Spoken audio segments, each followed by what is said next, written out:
You are watching the number one podcast in the whole entire wrestling community. And I'm your host, Juanzo.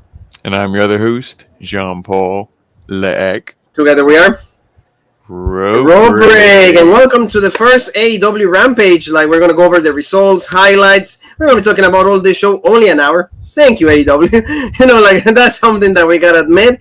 And, Paul, we got to see 3 matches. All of them championship, so that was really cool. I feel that AEW, I don't know how consistent this is going to become, but at least for the first showing and what's going to happen next week is pretty interesting at least.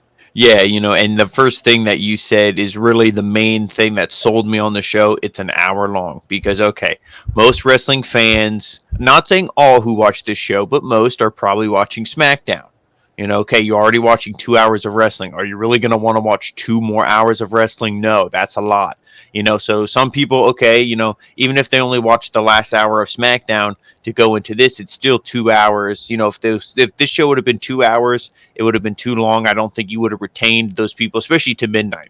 A lot of people don't stay up late. A lot of people go to bed early if they work, first shift. But, I think an hour is the perfect length. Like you said, 3 championship matches. One, we were really excited to see the one that opened the show. And, it was really good. And I would say for a first show, I would say it delivered. It gets a thumbs up. It's a thumbs up. Yeah, exactly. So thank you for being with us one more time. Where every time we keep growing and growing. Please keep supporting us. We love you. We want to keep delivering the best content. There's going to be new things coming out for you guys. Don't forget to also support 123 Mr. Leek. That's all John Cena needs to become the new Universal Champion at the expense of the Tribal Chief Roman Reigns. All the pressure is up to to Roman. What do you think of this show? Yeah, what did we say? After this first segment, that was pretty much all you really needed to see. No mention of Finn Balor, nothing going on with him. None. We saw, some cringy stuff with Baron Corbin and Kevin Owens and all that. I guess that's going to be a feud, or is now he going to feud with Big E since he stole the briefcase? The only other major thing to mention is, our boy Shinsuke, new Intercontinental Champion. Yep. That's great. But, hopefully they give him some worthy opponents because, like we said, really right now, we don't know who would go after him. No, I agree with you, and that's the thing. Give him worthy opponents because. And then also in the main event, we saw Sasha Banks and also the stuff with Bianca Belair contract signing. So please be with us. Also, we go in detail everything that happened. So now take me through this match for the Impact Championship, and also it seems like Christian is going to be challenging Omega at All Out because they keep saying, no, we're going to see each other a lot. So this was actually really good, and this opens AEW Rampage. I mean, take me through the match. It was extremely great. I mean, like you said, maybe at the end a little bit of shenanigans, but these two have chemistry, and Omega respects Christian, rightfully so. I was really involved into this. I like this. The only thing maybe, Paul, Jericho kind of I love Jericho, but actually doesn't sell me into this. Baby, yeah. I'm am I actually watching a commentator or a guy that is what's going on here? Yeah, I mean, I kind of felt the same way with Jericho. Too many people on commentary, and it's bad when Excalibur isn't the cringiest person who's talking on commentary. But, I mean, Taz was good. I think Taz and Excalibur kind of have remember how we all hated Michael Cole? Yeah, and then eventually good comparison there. He kind of warms up to you after a while. When Michael Cole was with when Michael Cole was with Taz, people said that was a pretty good duo, and that's the same thing I thought here with Excalibur and Taz. I'm like, this is because Taz is serious, and Taz knows about the product. He knows.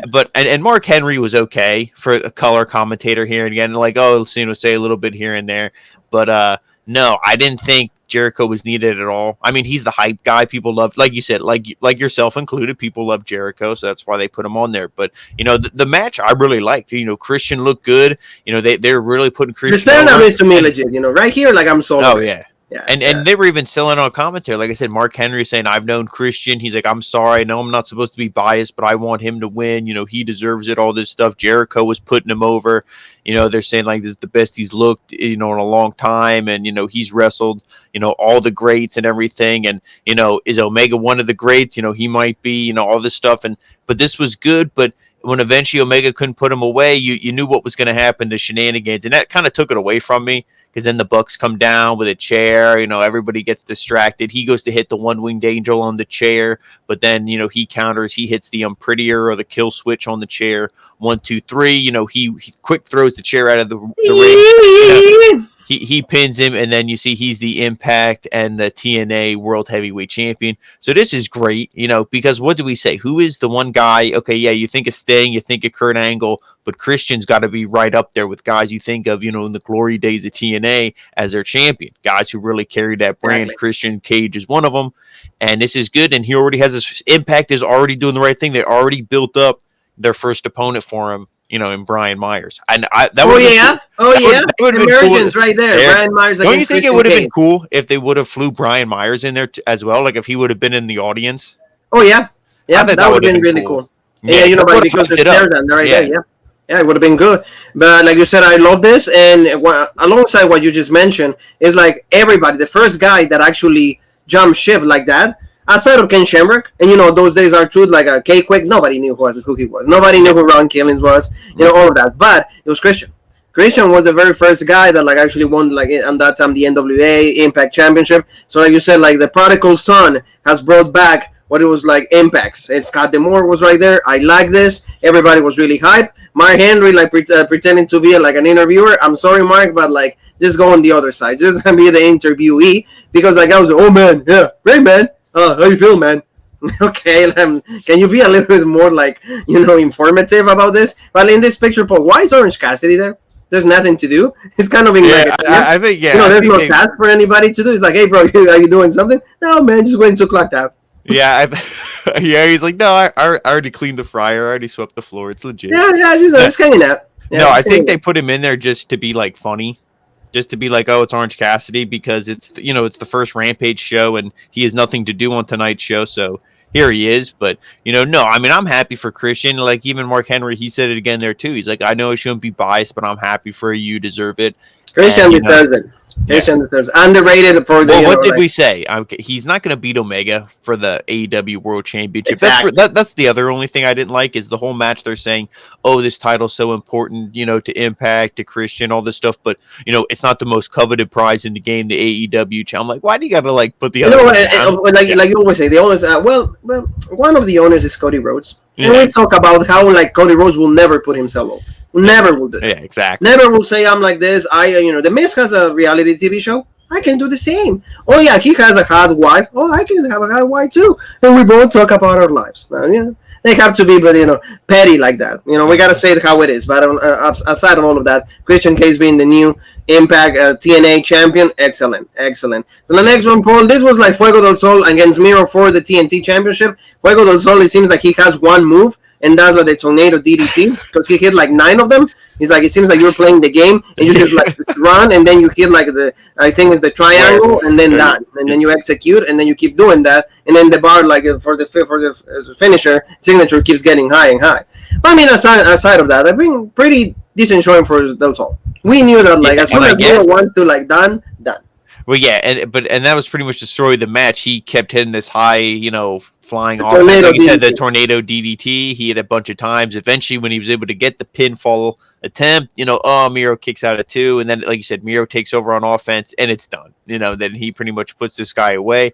And the whole story was if he won, he would get a contract. He's been wrestling on, the YouTube shows, and I guess I might be wrong. But I guess he has his own YouTube show, or he's maybe just popular on AEW's YouTube show. He's a bit popular because he hangs out with Cody. He hangs out with they were comparing him to like when Zack Ryder got over on the internet, Matt Cardona. They're like, oh, he's really popular. And they're like, look what WWE did. They kept his popularity down. Look what AEW did. They made a storyline out of it and signed the guy to a contract. And I'm like, now who's being petty here comparing the two things? It's like, if you were going to sign the guy, okay, it's cool you did a storyline, but it's also dumb because it's exactly like Dexter Lumis and Indy Hartwell, the love it or lose it, where it's like, okay, you lost the match, but you still win anyway. Exactly. Like Miro, he's like, okay, you didn't win the match, give me your contract. He ripped it up. He's like, you're not getting signed. He leaves. Then Sammy Guevara comes out, all babyface, and he's,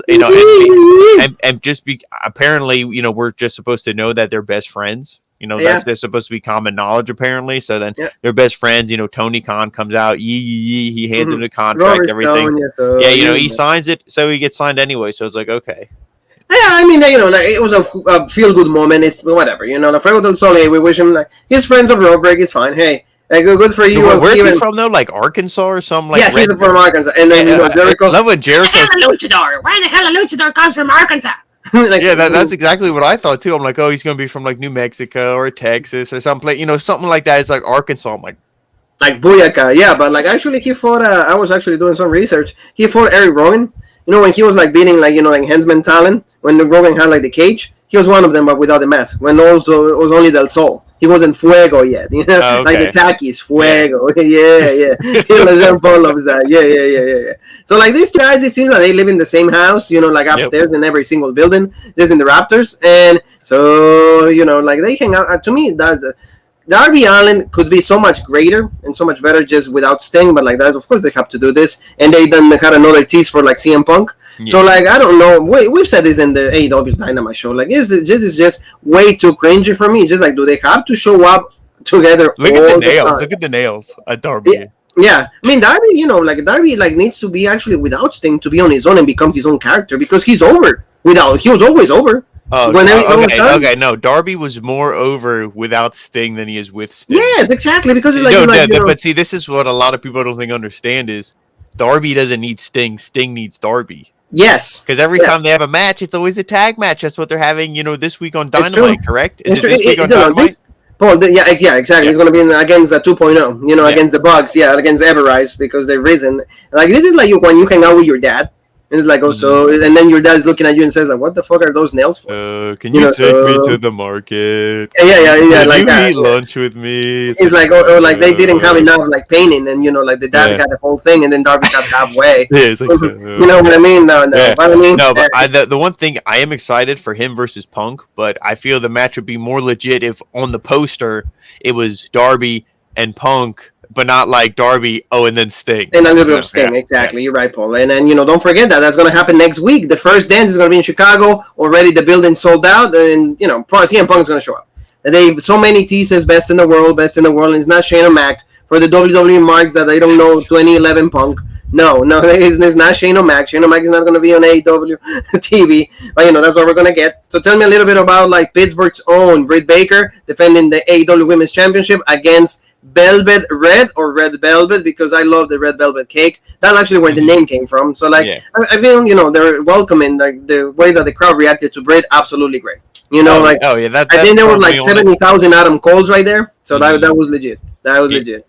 Yeah, that sold me on it. The crowd was so into it. Even when Baker was cutting a promo, when she goes DMD, the whole crowd is screaming DMD. I would be screaming DMD. Look at her. Yeah. I mean, they love her. That's their champ. Obviously, she's from Pittsburgh, so they were. I would be saying yee. I mean, they were behind her the whole match, and this was just more of a showcase for Red Velvet, like we said with the Mel and Mako Satomura. This was just like, okay, go out there and show everybody what you can do in the main event. You're not going to win, but, show them how good you are. And that's what Red Velvet did. I like when she went for the lockjaw as well, the insult. What do we always say? If you beat somebody with their own finisher, how insulting is that? Exactly. The only thing, and I mean, she still kept her heel tactics. Rebel still got involved, all this stuff. And, that was a little bit like, but but they can never keep any match clean, so Oh no, exactly. Like they can never. I mean, they as soon as like she was there, like everything, like it's like okay, there's gonna play a factor.